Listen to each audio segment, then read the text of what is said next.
Bonjour à tous et bienvenue pour cette nouvelle conférence de l'Academia pour le mois d'octobre 2022. Alors aujourd'hui, nous allons poursuivre le cycle d'émissions sur l'histoire des religions. Dans le premier épisode, sorti il y a 2 mois, j'avais traité de la question de l'animisme, du chamanisme, du totémisme, ou si vous voulez plus largement, des religions dites traditionnelles, c'est-à-dire dont l'on ne peut pas mettre une date fixe pour l'apparition. Les religions traditionnelles se sont transmises au gré du temps, elles sont évolutives dans le temps, et dans une certaine mesure, elles regroupent également les religions du type polythéiste. Par exemple, si l'on prend la religion des anciens Grecs de l'Antiquité, des Égyptiens, des Celtes, des Nordiques, etc., peu importe, eh bien toutes ces religions, certes, ont évolué de l'animisme dans un polythéisme plus complexe, néanmoins, de la même façon, ce sont des religions dites traditionnelles. Il n'y a pas un personnage central qui est fondateur du culte et qui a établi un dogme. Aujourd'hui, nous allons aller dans la deuxième partie, c'est-à-dire les religions dites historiques. C'est-à-dire dont l'on peut placer sur la frise chronologique un moment d'apparition avec en général un personnage central, l'édification d'un dogme qui passe la plupart du temps par un ou des textes sacrés. Et donc évidemment dans les religions à caractère historique, on va y placer le judaïsme, le christianisme, l'islam, le bouddhisme et dans une certaine mesure on pourrait également y placer tout un tas d'autres courants qui sont la plupart du temps des schismes des religions évoquées.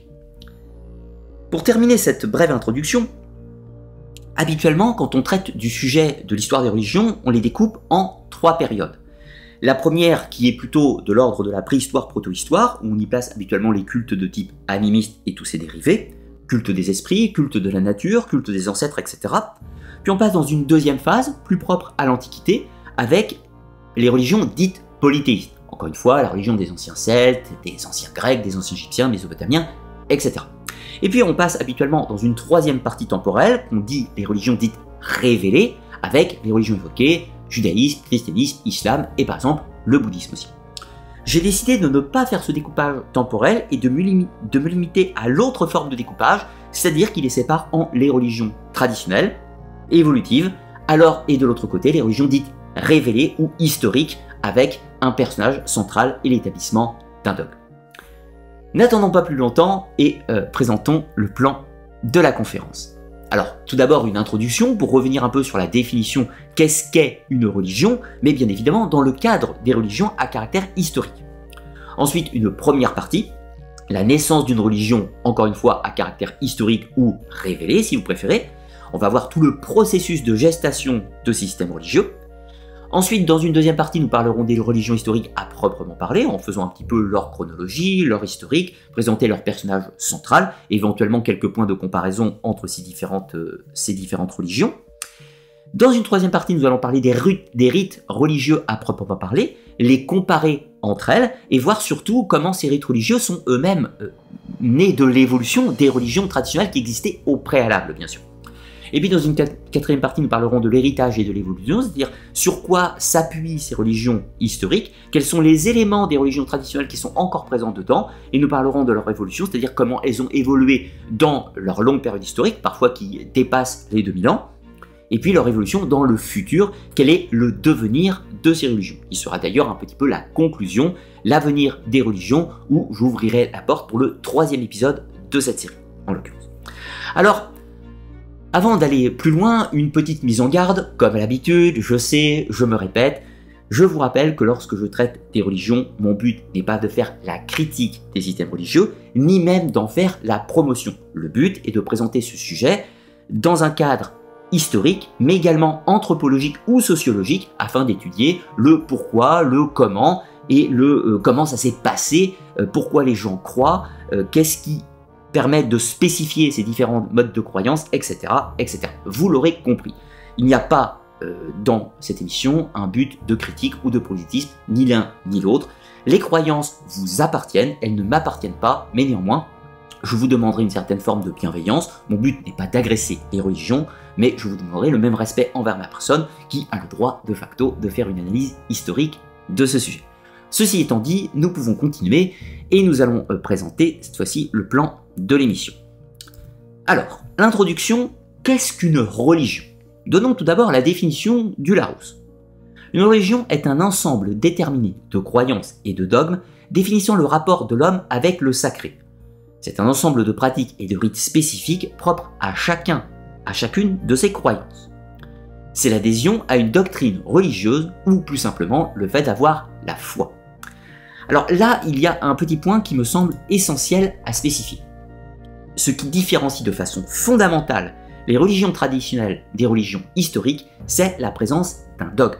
De ce fait, cette définition du Larousse est, à mon sens, totalement imparfaite, puisqu'il donne la définition des religions à caractère historique, mais donne pas la définition des religions à caractère traditionnel. Du moins, elle est trop précise pour pouvoir respecter la définition des religions dites traditionnelles. Pour plus d'informations sur les religions traditionnelles, je vous renvoie évidemment à la première émission. Je ne vais pas tout répéter aujourd'hui. Mais voilà, c'était important à mon sens de spécifier ce point. Les religions traditionnelles n'ont pas habituellement de présence de dogme, ou du moins aucun dogme strict. Celui-ci est en perpétuelle évolution et habituellement il n'existe clairement pas. Il est plus simplifié sous la forme de ce qu'on va appeler le système des totems et des tabous. Ensuite, autre point, c'est qu'est-ce qu'un dogme précisément, puisque c'est le point central des religions historiques. Un dogme est le point fondamental et considéré comme incontestable d'une doctrine religieuse ou philosophique. C'est un ensemble de ces points constituant une doctrine. C'est une opinion donnée comme certaine, intangible et imposée comme vérité indiscutable. Cette religion, donc, vous le voyez, est puissante et spécifie donc qu'un dogme est quelque chose de statique, bien évidemment, qui est considéré comme une vérité absolue. Absolue qui ne peut donc pas être critiquée, qui ne peut pas être démentie, qui ne peut pas être combattue, et qui représente la vérité, encore une fois, totalement absolue. Un dogme religieux, c'est son point central, son cœur névralgique, son système de fonctionnement, ce qui fait que quand les gens ont la foi, ils adhèrent au dogme d'une religion. Ensuite, le troisième point, c'est la définition d'un prophète. Alors, prophète au sens très large du terme, dans sa définition, c'est un personnage qui, par inspiration divine, prédit l'avenir ou révèle aux hommes une vérité importante. Alors là, dans cette simple définition, vous aurez bien évidemment compris que la notion de prophète n'est pas spécifique aux religions à caractère historique. Bien évidemment, on connaît le prophète en tant que, par exemple, le prophète de l'islam, Mahomet ou Muhammad, suivant le nom que vous préférez. On va également utiliser le terme de prophète parfois pour certains personnages de la Bible. On va utiliser le terme de prophète pour certains personnages du christianisme. On va utiliser le terme de prophète pour tout un tas d'autres systèmes religieux, par exemple le zoroastrisme ou dans une moindre mesure le culte d'Aton. Mais le terme de prophète pouvait également être utilisé dans le cadre des religions traditionnelles, où on parle par exemple des prophètes ou des prophétesses, comme par exemple la Pythie de Delphes, ou par exemple tout un tas d'autres oracles qui ont existé dans l'Antiquité. Néanmoins, ce terme est important dans le cadre des religions historiques, puisque le prophète est celui qui reçoit, par une intervention divine quelconque, des messages qui concernent l'avenir ou le destin de l'humanité, ou d'une civilisation, ou d'une société, peu importe. Et donc il est détenteur de ce message divin, ce qui fait de lui un prophète qui révèle des vérités absolues. Ce sont ces mêmes vérités absolues révélées par le prophète qui, en général, constituent le cœur pour l'établissement du dogme. Donc, vous voyez le lien étroit qui existe entre la religion révélée ou historique, le dogme et le prophète. C'est la trinité symbolique qui constitue vraiment les religions historiques. Maintenant, nous allons pouvoir poursuivre en entrant dans la première partie. La première partie, à savoir comment va se constituer, comment va naître une religion à caractère historique. Plusieurs points.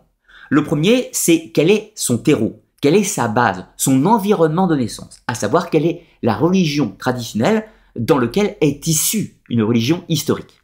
Ensuite, nous allons parler du prophète réformateur, le codificateur, l'inventeur, celui qui reçoit le message du divin et qui va l'interpréter pour établir, ce qui est la partie suivante, établir le dogme.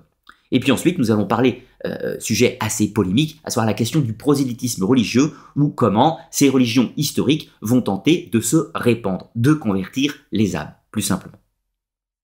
Pour comprendre comment vont naître les religions historiques, il est important et fondamental de comprendre à la base qu'il n'existe aucune religion historique ou révélée qui ne soit elle-même née dans un terreau originel qui, lui, est toujours de nature traditionnelle. Alors, reprenons rapidement. Qu'est-ce qui constitue la croyance dans le cadre d'une religion traditionnelle tout d'abord? Eh bien, c'est fondamentalement deux éléments. Tout d'abord, c'est le fait d'adhérer à un système de croyance, c'est-à-dire à une perception du sacré et croire à leur existence. Cela peut être des divinités multiples, cela peut être une divinité unique, cela peut être des grands esprits, cela peut être le culte des ancêtres ou tout un tas d'autres choses, mais le premier élément d'une religion traditionnelle est le fait, du moins l'adhésion, la croyance, en le fait qu'il existe des choses ou des entités à caractère sacré. Et la deuxième partie des religions traditionnelles, c'est le comportement et les rites qui sont faits en rapport à cette nature sacrée. Par exemple, les rites envers les divinités, les prières envers les grands esprits, la façon de se comporter dans la société en rapport à ces divinités, etc., etc. Maintenant, il y a un autre point, c'est que les religions traditionnelles sont évolutives dans le temps, c'est-à-dire qu'elles passent par un système de transmission. En gros, les enfants sont éduqués dans le cadre de la tradition de leurs parents, vont poursuivre les rites et le transmettre à leur tour à leurs enfants, petits-enfants, etc., etc. Voici comment les religions traditionnelles se transmettent, un petit peu par le bouche à oreille, par la tradition personnelle, familiale, du clan et, de façon plus large, de la société. Par exemple, dans le cadre des polythéismes de l'Antiquité. Un autre élément fondamental qu'il nous faut voir, c'est quels sont les éléments qui constituent le cœur des religions traditionnelles, du moins dans leur fonctionnement et dans leurs croyances. On va y trouver tout d'abord la notion des dieux ou des grands esprits. Il existe, dans le cadre de toutes les religions à caractère traditionnel, un système avec soit des divinités, soit des grands esprits. Alors on va leur donner des noms différents suivant les lieux, bien sûr. Au Japon, on les appelle les kami, en Chine, on les appelle les shen, chez les Yoruba, on les appelle les loa ou les iwa, et tout un tas d'autres noms suivant les lieux, bien entendu. Vous aurez compris qu'il y a l'idée qu'il existe des forces invisibles que l'on appelle Dieu ou grand esprit. Ensuite, dans une partie plus humaine, il y a des rites à caractère théophanique ou hiérophanique qui veulent grosso modo dire la manifestation du divin ou le lieu de manifestation du divin en l'occurrence, et qui constituent donc des cérémonies en rapport avec ces divinités ou ces grands esprits. Ensuite, au niveau des vins, au niveau du sacré, il y a la notion du totem. Le totem, c'est un élément central constitutif pour le clan, soit un animal sacré, soit une divinité, soit tout un tas d'autres choses qui constituent le lien entre les humains et le divin. Et puis, dans la partie humaine du culte, il y a la notion des tabous. Les tabous, ce sont tous les systèmes qui sont mis en place envers ce totem. Dire l'interdiction de se marier entre frères et sœurs, l'interdiction de l'inceste, l'interdiction de tuer tel animal, l'interdiction de manger tel produit ou telle autre chose, l'interdiction de se comporter de telle façon ou l'obligation de se comporter de celle-là, etc. Donc on pourrait dire que le système du totem et des tabous est l'ancêtre du dogme, si l'on peut dire. Si ce n'est qu'il est moins figé, qu'un dogme sur le plan que lui-même étant évolutif de le temps de par cet aspect traditionnel de transmission. Ensuite, encore en dessous, nous trouvons la notion des manes, ou du culte des ancêtres dans l'aspect sacré. C'est-à-dire qu'il y a l'idée d'une vie après la vie, ou après la mort, si vous préférez, et donc on doit se comporter de certaines façons, avec les ancêtres. On croit à leur existence, eux-mêmes peuvent se manifester sous la forme de rêves prophétiques, sous la forme de cauchemars, ils peuvent parfois réanimer leurs cadavres pour se manifester dans la réalité, etc. Tout un tas de choses.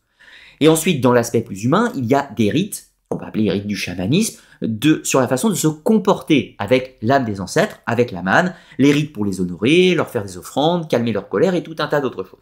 Ça, ce sont les 6 éléments centraux qui fonctionnent en synergie entre le côté humain et le côté sacré des religions traditionnelles.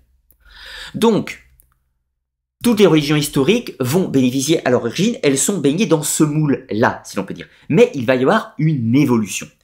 Et cette évolution, elle va intervenir la plupart du temps par un personnage unique ou un groupe de personnages. Sachant que ce personnage, parfois, est lui-même plus ou moins à caractère mythologique. Mais même si le personnage est irréel ou mythologique ou légendaire, il n'empêche qu'il y a bel et bien un personnage ou un groupe de personnages réels qui vont le mettre en scène. Donc, nous allons le voir avec les différents exemples, mais dans tous les cas, il y a un moment charnière où on va basculer d'une religion traditionnelle à une religion historique. Donc, nous allons prendre plusieurs exemples afin que vous puissiez comprendre la mécanique. Mais avant, je vous cite une citation de Jean Bottero dans son livre « La plus vieille religion du monde ». Il arrive qu'à un moment historique, autrement dit repérable par nous, dans le lieu et le temps, un personnage non moins identifié et connu soit venu en rompant le cours pour son compte, en se créant à lui-même et en la diffusant sa propre religion. Son attitude sentimentale à l'égard du sacré, sa conception personnelle de ce dernier et des devoirs qu'il impose. C'est ce que nous appelons les religions historiques.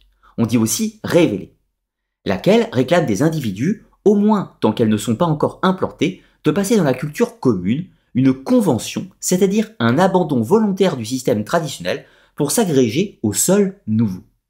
Car chaque religion historique n'est jamais rien d'autre, en somme, qu'une religion plus ou moins radicale du système préhistorique dans lequel est né et a vécu d'abord son fondateur.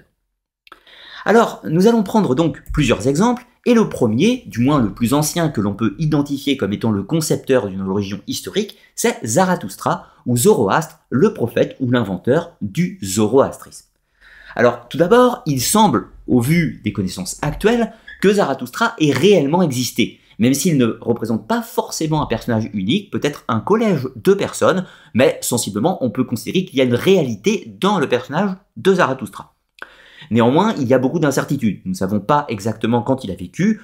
On le situe, enfin, du moins, les historiens ne sont pas d'accord entre eux. Les plus anciens le font remonter à près de 1004 ou 1500 avant notre ère, et d'autres, les récentistes, si l'on peut dire, le situent sensiblement au 6e siècle avant notre ère.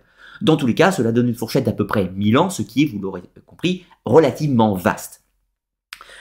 Quel est le terreau de base de Zarathustra? Eh bien, lui-même est né dans le périmètre actuel iranien, l'ancien territoire des Perses, peut-on dire, et la religion de base de son contexte est le mazdéisme, ou le culte d'Ahura Mazda. Alors, donnons quelques précisions sur le mazdéisme, puisque lui-même, le mazdéisme, est issu d'une longue chaîne d'évolution. Disons clairement qu'il y a les religions traditionnelles de l'Iran antique. Ces religions traditionnelles de l'Iran antique vont évoluer progressivement, se complexifier pour aboutir au mazdéisme, qui est une sorte de religion dualiste, avec un dieu bénéfique, plus ou moins omnipotent, qu'on va appeler Ahura Mazda, et un autre maléfique, qui sont pendant maléfiques, qu'on va appeler Angra Mayu, ou encore Ahriman, si vous préférez. Donc il y a l'idée d'une force positive, d'une force antagoniste, mais ce qui n'empêche pas qu'il y a tout un tas de divinités, un panthéon de divinités, et que ces divinités vont répondre à ces entités supérieures, peut-on dire.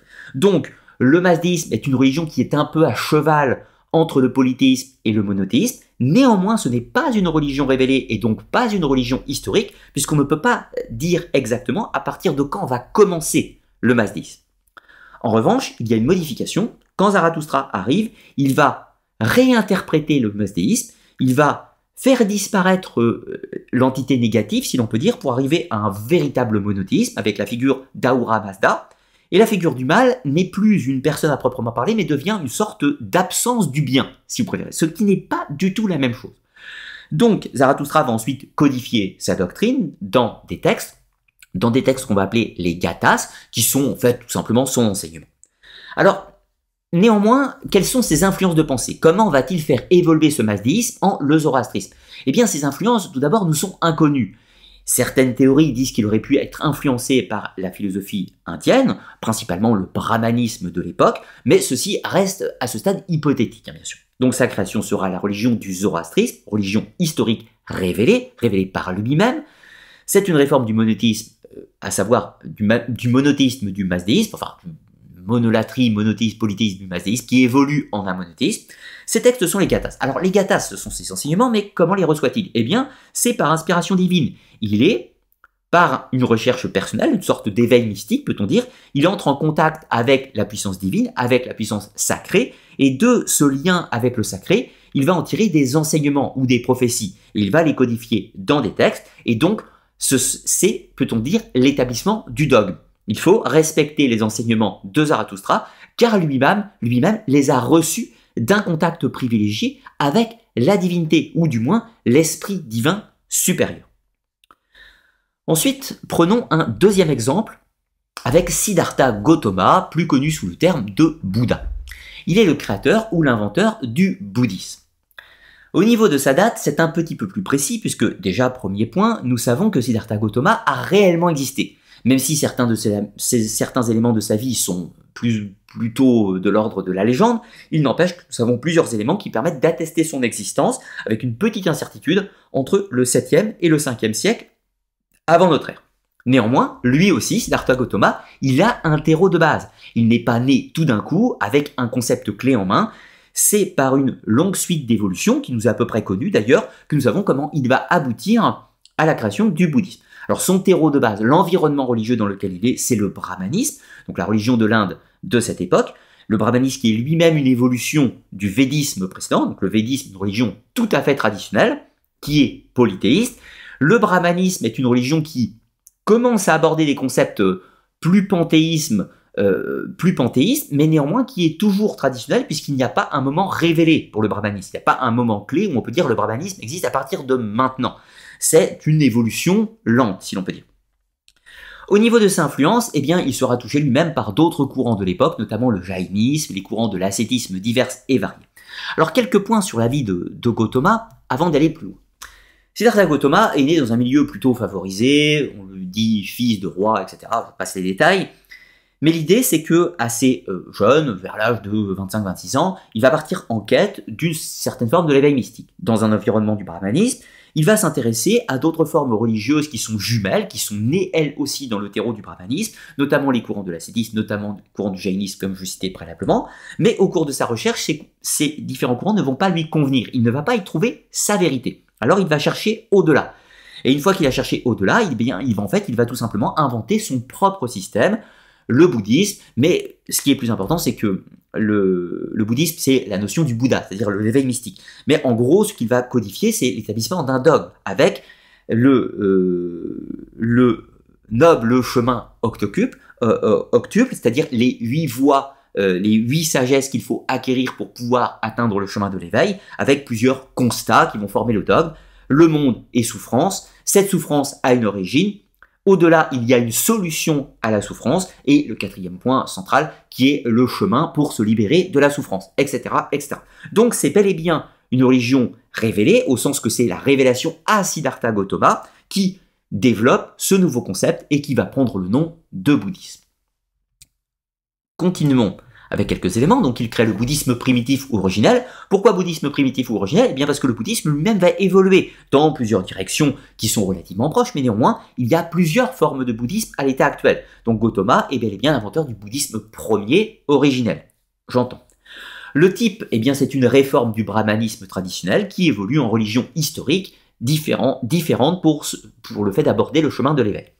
Les textes, ce sont les sutras, mais il est important de préciser que ces sutras n'ont pas été écrits par Gautama lui-même, ce sont ses disciples qui ont transcrit les enseignements de Gautama à la postérité. Néanmoins, on a quand même pas mal d'éléments qui permettent de comprendre que les sutras ont été écrits du temps du vivant de Gautama ou juste après, mais après il y aura encore d'autres sutras qui seront composés bien évidemment dans les siècles suivants, bien entendu.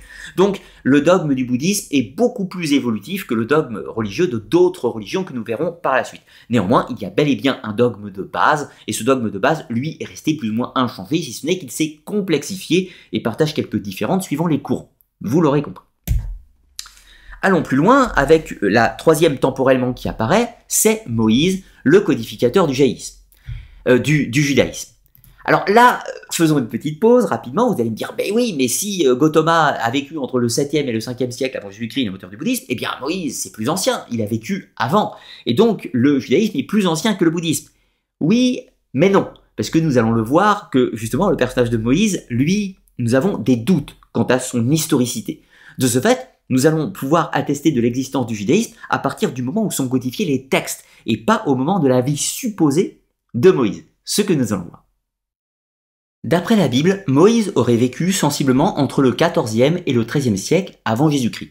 Bien sûr, ceci est absolument hypothétique. Contrairement à Gautama, contrairement à Zarathustra, il n'existe pas de preuve empirique que Moïse ait réellement existé. Les seules sources sont la Bible, la Torah, ou la Bible chrétienne, ou encore le Coran. Néanmoins, ce sont des sources religieuses, et ces dernières ne sont pas confirmées par les autres données historiques, par exemple de Mésopotamie, d'Égypte ou même de Canaan, et ne sont pas non plus confirmées par les faits archéologiques.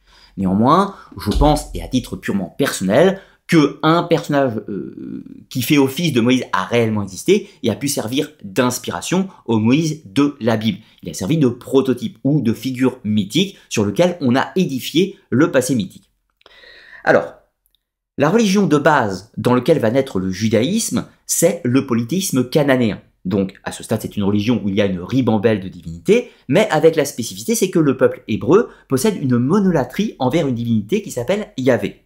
Comprenez que la religion traditionnelle des Hébreux est en réalité un polythéisme monolâtre. Ils vénèrent une seule divinité, ils ne rendent le culte qu'à une seule divinité du nom de Yahvé, mais ne nient pas pour autant l'existence des autres divinités. Au niveau des influences qui vont permettre la gestation du monothéisme juif, eh bien, il y a des influences égyptiennes, bien entendu, et mésopotamiennes. Ceci peut se découvrir par une analyse de la Bible. Pour cela, je vous renvoie aux travaux du spécialiste Thomas Romer sur l'histoire du judaïsme, où l'on peut voir qu'il y a, par le récit mythique, une influence mésopotamienne par la figure mythique d'Abraham et une influence égyptienne par la figure mythique de Moïse. Au niveau de la création, le judaïsme est une religion monothéisme spécifique au peuple hébreu qui est né de l'environnement, donc du polythéisme hébreu. Au niveau du type, c'est une réforme monétique de la religion traditionnelle des Hébreux, je le disais à l'instant. Au niveau du texte fondateur, c'est la Torah, ou le Pentateuque pour les chrétiens. Ces textes sont composés seulement à partir du 7e siècle avant Jésus-Christ et du 5e siècle avant Jésus-Christ. Quelques précisions supplémentaires. D'après, encore une fois, je vous renvoie aux travaux de Thomas Romer, certains textes de la Bible, enfin de la Torah pour être exact, comme l'Exode, le Deutéronome, les Nombres et le Lévitique, auraient été composés au 7e siècle avant notre ère.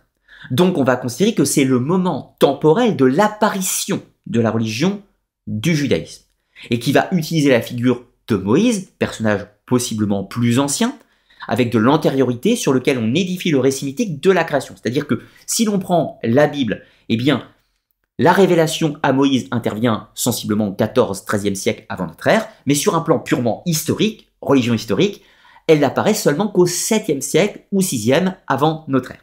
Mais avec encore d'autres petites variables, c'est-à-dire que le texte de la Genèse, le premier de la Bible, lui sera composé plus tardivement, seulement au 5e siècle avant notre ère, soit au moment du retour de l'exil de Babylone. Et là, on peut y percevoir dans la Genèse de lourdes influences mésopotamiennes, puisque c'est dans la Genèse que la figure d'Abraham prend tout son sens, mais également de Noé et tout un tas d'autres choses. Et là, on peut y voir des similitudes avec les mythes mésopotamiens. Donc, le judaïsme est assez complexe sur le plan que son terreau de base est bel et bien le polythéisme cananéen, ou hébraïque si vous préférez. Néanmoins, ces influences viennent de la religion traditionnelle des Mésopotamiens, possiblement aussi du mazdisme et possiblement aussi du zoroastrisme, en l'occurrence, qui est déjà un monothéisme historique, et aussi des influences égyptiennes et la mystique égyptienne, notamment avec la figure de Moïse qui sert de pilier central. Donc le judaïsme est bel et bien une religion historique révélée, mais pas au 13-14e siècle avant notre ère, mais seulement entre le 5 et le 7e siècle avant notre ère. Allons plus loin maintenant avec Jésus de Nazareth. Attention, je n'emploie pas le terme de Jésus-Christ, nous allons faire une petite spécificité entre les deux, qui est le Messie du christianisme. Au niveau de cette datation, alors là, bon, évidemment, si l'on suit le récit des évangiles, on est entre l'an 0, enfin entre l'an 1, pour être exact, puisque l'an 0 n'existe pas dans le calendrier, entre l'an 1 et l'an 33, date de sa mort.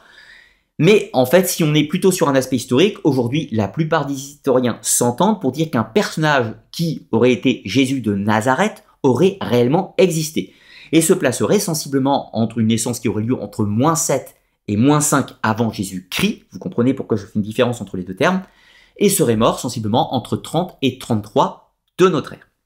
Au niveau du terreau de base du personnage de Jésus-Christ, lui-même est un juif, qui a donc une foi dans un système religieux traditionnel, enfin religieux qui est déjà un système religieux historique, qui n'est plus traditionnel, mais qui est donc le judaïsme.